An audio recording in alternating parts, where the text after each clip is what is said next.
Alexander and Chandragupta Maurya, A Short History of War, Empire, and Greatness. The use of the suffix great has become less common in modern history writing, however, as historians have moved their focus away from the political triumphs of individual rulers to the society, economy, art and architecture of their times. Alexander, L., and Chandragupta Maurya, R. Source, Wikipedia. Uttar Pradesh Chief Minister Yogi Adityanath on Sunday, November 14, said that Chandragupta Maurya, who founded the Mauryan Empire in the 4th century BC, had defeated Alexander of Macedon in battle, and yet, it is the latter whom historians have chosen to call great. Once the countrymen learn the truth, India will change, Adityanath said. Greatness in perspective. Alexander was referred to as great by early historians just as several other conquerors and prominent rulers have been called across empires and ages. Prominent examples are the Roman Emperor Constantine, the Persian Cyrus and Darius, Herod, King of Judea, and in more modern times, Catherine and Peter of Russia, and Frederick of Prussia. In Indian history, great has been used for the emperors Ashoka, Rajaraja and Rajendra Chola, and Akbar, among others. The use of the suffix great has become less common in modern history writing, however, as historians have moved their focus away from the political triumphs of individual rulers to the society, economy, art and architecture of their times. They have also subjected the rulers' apparent greatness to new perspectives and to more rigorous historical scrutiny through a re-evaluation of old sources, and by referencing those that have been discovered more recently. The greatness of Alexander. Alexander came to be called great because of his stupendous military conquests, which dazzled European writers and chroniclers of the ancient world. He had established, before he turned 30 years of age, the largest empire the world had seen until then, which stretched across modern Western and Central Asia all the way from Greece to India's northwestern frontier. Subsequently, Genghis Khan, 1162–1227, stamped his authority over a bigger swathe of Asia and Europe, and other conquerors such as Tamerlane, Attila the Hun, and Charlemagne, as well as Ashoka, Akbar, and Aurangzeb built their own very large empires.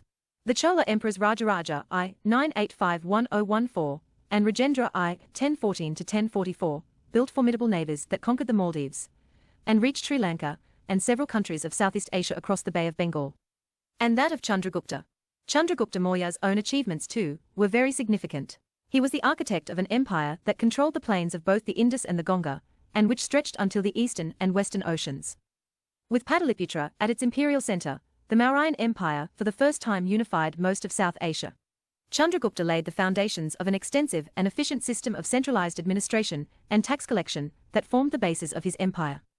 Trade and agriculture were reformed and regulated with the building of infrastructure and standardization of weights and measures, and provisions were made for a large standing army. Chandragupta's political mentor and chief advisor was Chanakya, also known as Kautilya and Vishnugupta, to whom is attributed the legendary Arthashastra, the pioneering Indian treatise on political science, statecraft, military strategy, and economy. Alexander's Indian campaign. Alexander was born in 356 BC at Pella in ancient Greece, and succeeded his father, King Philip II, to the throne at the age of 20. Over the next 10 years, Alexander led campaigns across large parts of West Asia and North Africa. In 330 BC, he defeated Darius III in the decisive Battle of Gaugamela, and after a long campaign in Bactria, in the region of the Amu Darya north of today's Afghanistan, he crossed the Hindu Kush and entered the Kabul Valley. In 327 BC, Alexander crossed the Indus, the farthest frontier of the old Persian Empire, and began his Indian campaign that lasted about 2 years. The king of Taxila surrendered to Alexander, but beyond the Jhelum he was challenged by the legendary warrior whom Greek sources have identified as Porus. In the Battle of Hydaspes that followed, Alexander won, but following his famous interview with Porus, during which the wounded king is said to have demanded that the invading emperor treat him as befits a king, was impressed enough to return to the captive Porus his kingdom, and to leave him in charge of Punjab when the Greek army ultimately retreated. Alexander's premature retreat. After the defeat of Porus, Alexander wished to march on into the heartland of the Gangetic Basin, but upon reaching the Beas, the last of the 5 rivers of Punjab, his generals refused to go further. Alexander was forced to turn back, and he followed the Indus southward to its delta, where he sent part of his army to Mesopotamia by sea, while leading the other part overland along the Makran coast.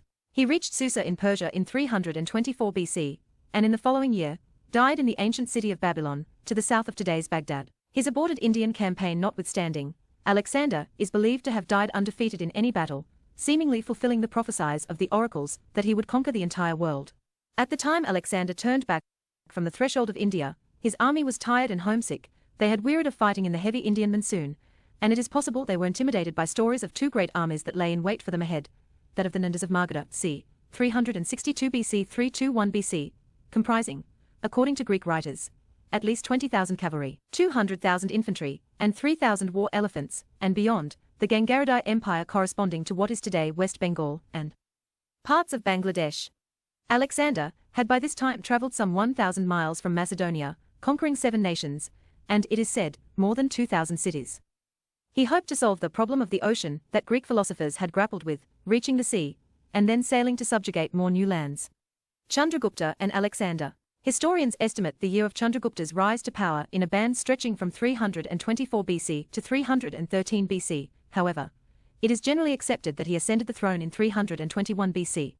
Even accepting the least recent year for his accession would, however, place him after Alexander had left India, and just before the Greek emperor's death in Babylon. Be that as it may, Greek sources suggest that Chandragupta may have been in communication with Alexander during the latter's Indian campaign. A. L. Basham's The Wonder That Was India notes that classical sources speak of a young Indian named Sandracotus, identical with the Chandragupta Maurya of Indian sources. Plutarch states that Sandracotus advised Alexander to advance beyond the Beas and attack the Nanda emperor, who was so unpopular that his people would rise in support of an invader. The Latin historian Justin adds that later Sandracotus offended Alexander by the boldness of his speech, and after many adventures succeeded in expelling the Greek garrisons and gaining the throne of India.